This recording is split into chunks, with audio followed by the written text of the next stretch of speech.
Because when it really boils down to it, this new City of Asgard system, if you think that it's actually worth investing in instead of putting your emeralds into big money blue balls, which is Titan artifact spheres, or the pets that you have, if you think that the Ascension Tree and the Tree of Wisdom is more important than those other things, then you need to consider which team to build to be the most efficient possible.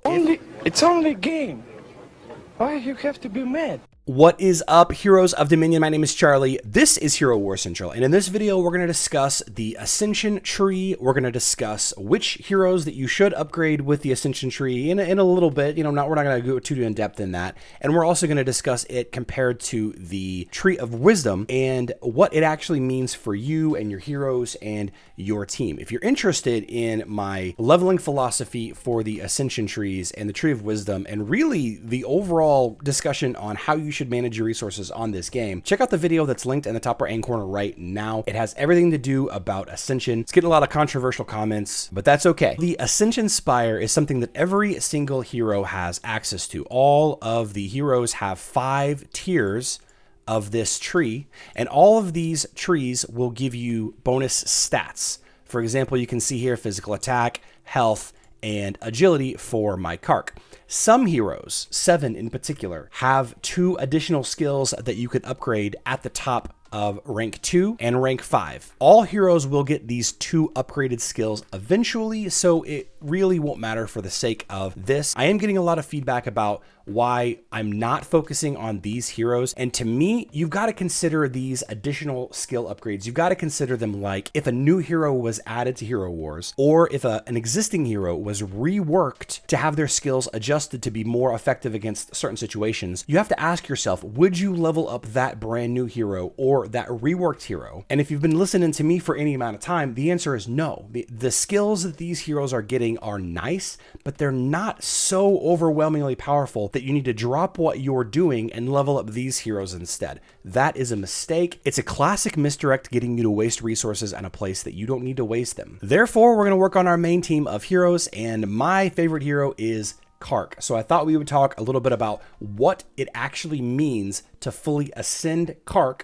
what it actually means to max out the warrior branch in the Tree of Wisdom, and how you can make your own decisions. I think that we need to cover that first, how to make your own decisions. First of all, if you go over to HeroWarsCentral.com, there's a new blog post up right here. It's got the Tree of Wisdom max stats. This is where it's going to break down the maximum stats that each role will get. You can see here the tank class, the warrior class, the healer class, what max stats they'll get if you rank up all 50 levels of the Tree of Wisdom for their respective role. You can go check this out yourself. This was pretty easy to do. There's only 7 of them. If you want to look at the individual heroes' ascension trees, what I have on screen now, and how much stats they get, join my Discord, find the City of Asgard discussion, and the Excel spreadsheet that I'm about to be referencing is pinned in that channel. City of Asgard discussion in my Discord. Link is in the description box down below. You can do the math yourself. There's 55 something heroes. I'm not going to do the math for all of them. So let's take a look at Kark's maxed out stats. So the first column that we have here is if you completely rank up every single glyph or node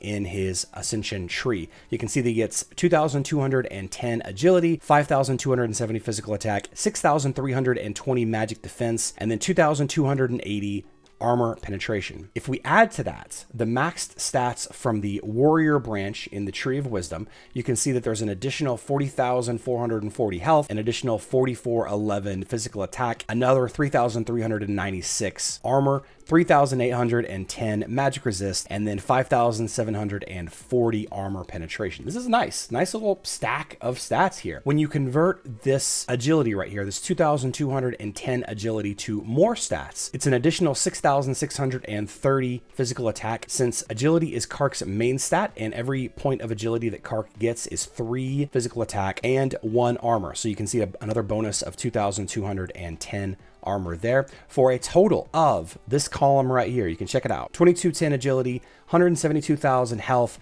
17,000 physical attack, 13,766 armor, 10,000 magic resist, 8,020 armor penetration. So this is all great. These are all fantastic numbers, but we need context. So what I did is I went through and I looked at a couple of heroes' skins, okay? Because that's kind of what we got to compare this to. What would happen if Kark was given a skin that gave him more agility or more health or more physical attack, more armor, more magic resist, more armor penetration? Well, you can see right here, the rightmost column is what that skin would be. Obviously, there are no agility skins in the game, but I included it just for the sake of it. You can see that ranking up the Ascension Tree and the Warrior Tree of Wisdom will give you more agility than an agility skin would. The same can be said for health, physical attack, armor, magic resist almost, and almost armor penetration. So take a look at these numbers, think about these stats, break them down in your head with your existing team. But when it comes down to it, you've got to remember that Kark as a warrior is getting all of these stats. And these are fantastic stats that Kark is going to love to have. All of this bonus health, all of this bonus armor, this magic resistance, 10,000 magic resistance. Are you kidding me? This is going to be amazing. The additional armor penetration is going to be very welcome. The physical, all of these stats are amazing for Kark. But keep in mind, if I can rank up Kark's Ascension Tree all the way up to tier 5, maxing it out completely, if I can rank up the Warrior Tree of Wisdom all the way up, that means that you can rank up that for your mage or your tank or your control hero, your Anvari, your Kira. These stats, all things being equal, actually do not matter. They do, of course. It does matter. Don't get me wrong, stats matter in this game, but taking a look at the bonus armor penetration that Kark is getting, 8,020 bonus armor penetration. That's fantastic. That's a lot of fantastic armor penetration. Let's just take a look at a random tank. The first tank on the list on this Ascension spreadsheet is Astaroth, and you can see that Astaroth is gaining 9,960 armor. Now, that's more armor than Kark is getting armor penetration. So armor and armor penetration have a funky relationship. If you're interested to see how that math breaks down, video on the top right-hand corner right now for you to watch that video. To learn how armor and armor penetration agree with each other. But it doesn't matter if Kark is gaining all of that armor penetration if the tanks are gaining more armor. Now, every hero isn't gaining more armor. There are still going to be plenty of variance between what Kark does to this hero versus that hero. That's not going to change, but that's how it is right now. So all things being equal, and again, if we're talking about maxed stats, all things being equal, this Ascension system is an incredibly balanced, well, I'm assuming it's an incredibly balanced system where it doesn't matter what you do, how hard you rank up your team. If the enemy has done the same thing, skill synergy and artifact weapons are going to matter way more than these stats. You're going to gain more physical attack, the enemy's going to gain more armor. You're going to gain more magic attack, the enemy's going to gain more magic resist. You're going to gain more health, the enemy's going to gain more attack and penetration and all of that. So this is just one more thing that you have to level to be competitive at the top 1%. I don't know. I thought it'd be cool to kind of have some context onto what this is like. Looking at this screenshot again, this is in effect the same as giving every hero basically 5 to 6 skins that you can level up. In some instances, you're gaining more stats than what a skin would provide. In other instances, it's just a little bit less.